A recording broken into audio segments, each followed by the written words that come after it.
আহা, তোমার চায়ে যে কি স্বাদ কাকু। আচ্ছা, ভালো কথা, তোমার দোকানে লোকজন এত কম কেন? এত মজার চা বানাও, লোকদের তো ভিড় লেগে থাকার কথা। আসলে স্যার, আমার চায়ের দোকানটা কবরের পাশে কি না, তাই মানুষজন তেমন একটা আসতে চায় না।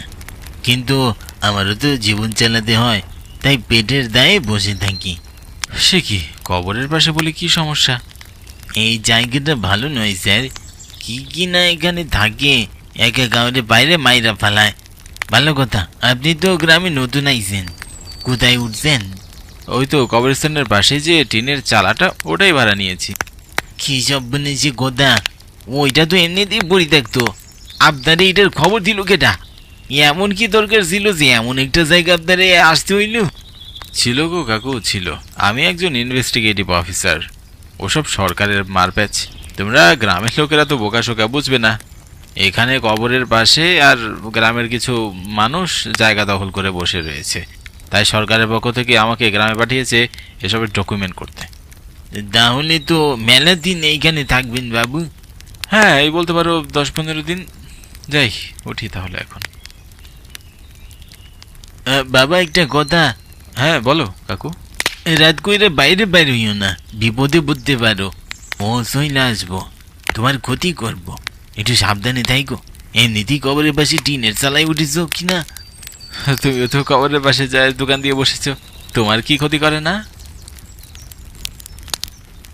আমার ক্ষতি কেউ করতে পারবো না, কিন্তু তোমার ঘরে ওরা ছাড়বো না। এ কি, এই রাত করে এই কবরস্থানে কে দাঁড়িয়ে আছে? দেখি তো গিয়ে, কি কোনো বিপদে পড়লো না তো?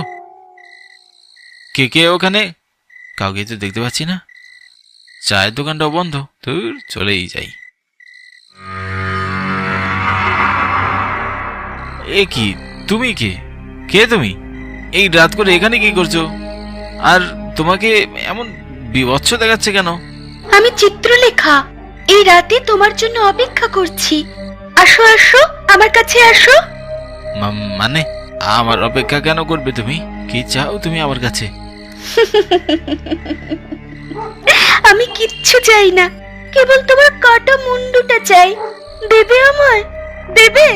দাও না গো। ওরে বাবা রে, এজন্যই কি চাওয়ালা আমাকে এখানে আসতে না করেছিল? এখন কি করে পালাই?